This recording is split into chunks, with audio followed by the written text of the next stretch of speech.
Olivia McMahon versus Arshad Chadre. Good morning. Can both of you raise your right hand? Solemnly swear from the testimony you'll give in this matter will be the true self you God? Yes. Okay, Miss McMahon, go ahead and tell me what happened. Around December the 12th or 13th, I was at home at 15557 Taft Street. I was renting a house from Arshad, and he came over to pick up the rent. And I mentioned to him that the back screen door was falling off. So he was gonna remove it or whatever. So I went back into the bedroom and left him messing around with the door. And I heard my car was in the driveway. I heard a noise, but I didn't think anything of it. So he put on a different door that wasn't secure as well. So my husband came home later that night and say, "So you've been in an accident and you didn't tell me."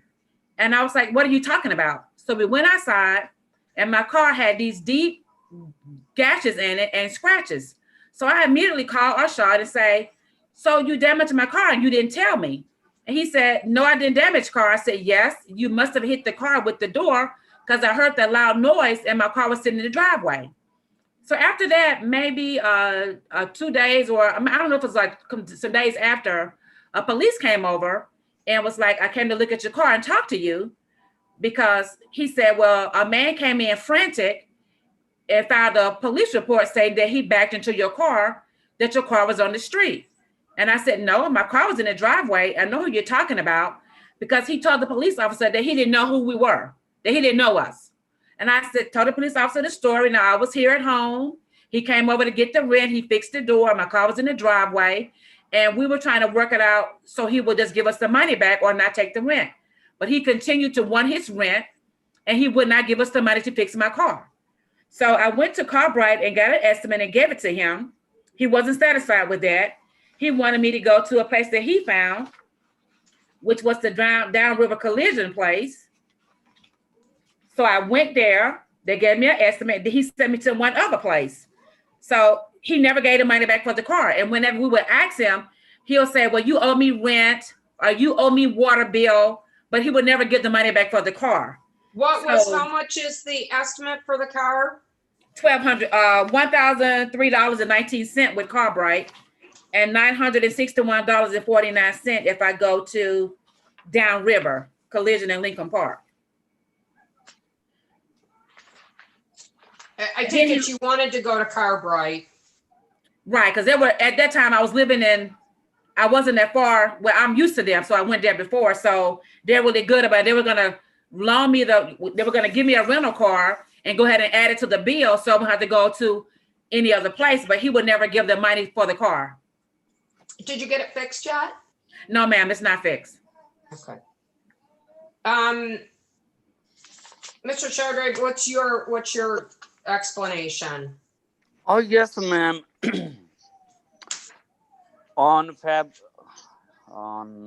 Yes, it happened. I believe in December.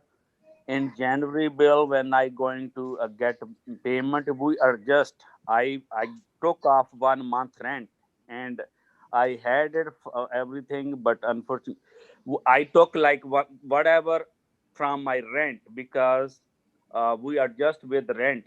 I didn't get the payment that month, and before, even though she owe more than that. You don't live there anymore, right, ma'am? No, he sold the house during the pandemic, and me and my family has been displaced ever since. We had a case to go to court, but he left the country before the pandemic and couldn't get back in. We do not owe him the month's rent he's talking about, which I think is December. I have my money order receipts for that rent, for that month's rent. He never did take off the money for my car, and we paid him rent. He filed a judgment against us, a judgment of writ in January, saying we owe him for January rent. I gave you a copy of it. And we didn't owe him for January rent. We were taking him to court because of the condition of the house. When did we never got a chance to go to court. No, I didn't move. He sold the house. I didn't move until he sold the house. No, I know. When did you move, though? Oh, August, the middle of August, around the 14th to 15th. They gave us 45 days from the day that they sold the house. So he signed the paper. Their closing was, looks like I don't know, this is August 21st. But we moved the latter part of August, the middle to the latter part of August. Of just a couple months ago. Yes. All right, so you say that he never gave you never didn't pay rent. Right. We held back January's rent because we had been asking him since September to fix the house. The house has mold issues. The house had black mold all over it, which is why I called the inspectors, the enforcement office, to come and inspect the house, and they did. And they sent him a letter to fix the house, and they gave us a copy of the letter as well. I put it in your paperwork, and we held January's rent from him. But other than that, we don't owe him any money for any other rent. But did you ever pay him January's rent? No, ma'am, we did not. And how much was Because that? we didn't get a chance, because we gave him this letter that landlord. Wait, how much was that? $1,000. Rent is $1,000. And so you never paid, he fixed those things and you lived there for 8 more months and you never paid him January's rent. He never Absolutely. fixed the things. We never got a chance to go to court. He left out of the country and the pandemic happened. But you never paid him January's rent. And he And never you fixed lived there it. until August. Correct? Yes. I'm gonna make a finding of no cause of action, judgment for the defendant. So you're not gonna have him to fix my car or give me the money for my deposit? Because Well, he has to give you your deposit we had a back. He case. has to give you your Okay, deposit back. we never got a chance to go to case about the issue of him not Your fixing the house. deposit is a separate issue. He can't keep your security deposit.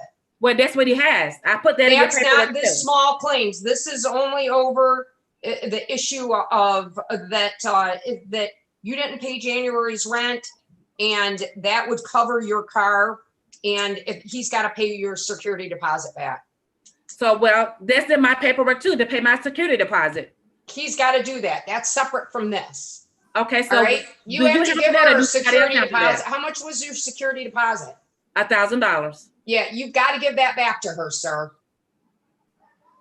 Oh, yes, ma'am. Oh, because I gave them the people I sold the house because they're supposed to pay her. That's They why didn't give got me $1,000 when you sold the house. They asked me to move within Well, you 45 got, that's days. separate. That's with the landlord tenant action. You have to take it up there. All right. Thank you. Do I have to Thank go you. to landlord's tenant court to get my $1,000 back? Yes, you do. Okay. Thank you, ma'am. Thank you. All right. This is a bunch of bullshit. This is a bunch of stuff, girl.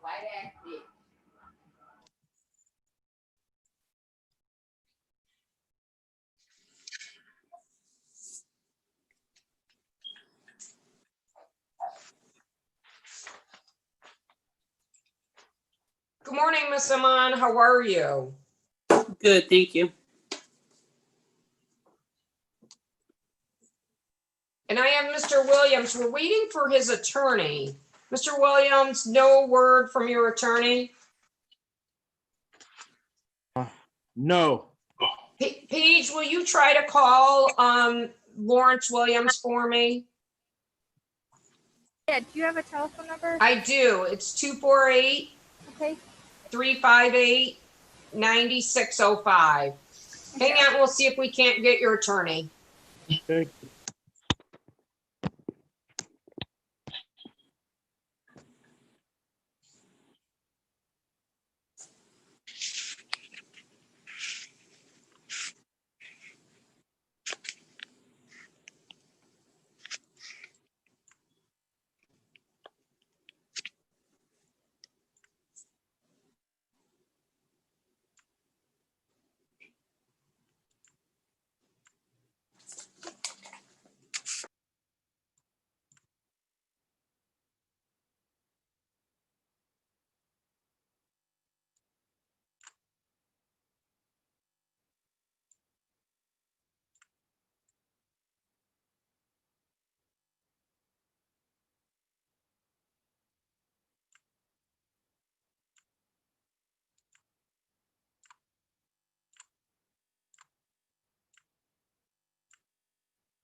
off. What do you think? You didn't even notice. Good morning, Mr. Williams. Judge, how are you? I'm good. How are you? I'm very well, Judge. Thanks for asking. I have Aman Ayuk versus Frederick Williams. Actually, the last time I guess I had this, it said no one appeared. I don't know what happened. Then apparently we ended up resetting it for today's date. What had happened on the last occasion, Judge, I was contacted by your court staff that the plaintiff was having difficulties or the plaintiff's child was having medical difficulties and she Okay, requested. that may be, it's fine, it's fine. We're all here now. If I remember correctly, I don't remember about this case much, but it seems to me that this was a situation of an ex-relationship. Am I wrong? That's correct, Judge. That's correct. Okay, okay. And, okay, so have you spoken to her at all, counsel? No, Judge, we're at an impasse. We have filed requests for admissions. Those admissions has gone unanswered. As you know, by court rule, they are now Deemed admitted. admissions.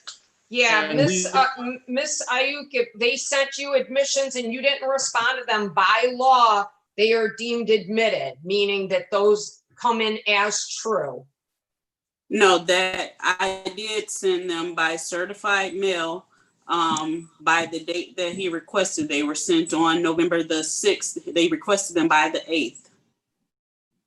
Judge, what I received from Ms. Ayuk was some kind of text message. What I'd asked for was any documents bearing my client signature that her claims were being, their claims were warranted. I received no such documents, number one. And number two, the request for admissions themselves, Judge, has gone unanswered. And the letter that I sent her said, and I quote for the record, if I may, Judge, it is very important that you respond to this. Do not ignore it because it would have a negative effect upon your case. And she ignored answering those admissions. By law, those admissions are now admissible into court. And Judge, we're asking for a motion date because we'll be moving on those admissions based upon statute of frauds and also based upon failure consideration for adjudication of this matter. So that's actually what we're going for today, Judge. We're asking for a motion date so we can have the admissions declared as admissions by court order and then move upon that for a motion for summary disposition based upon these specious claims.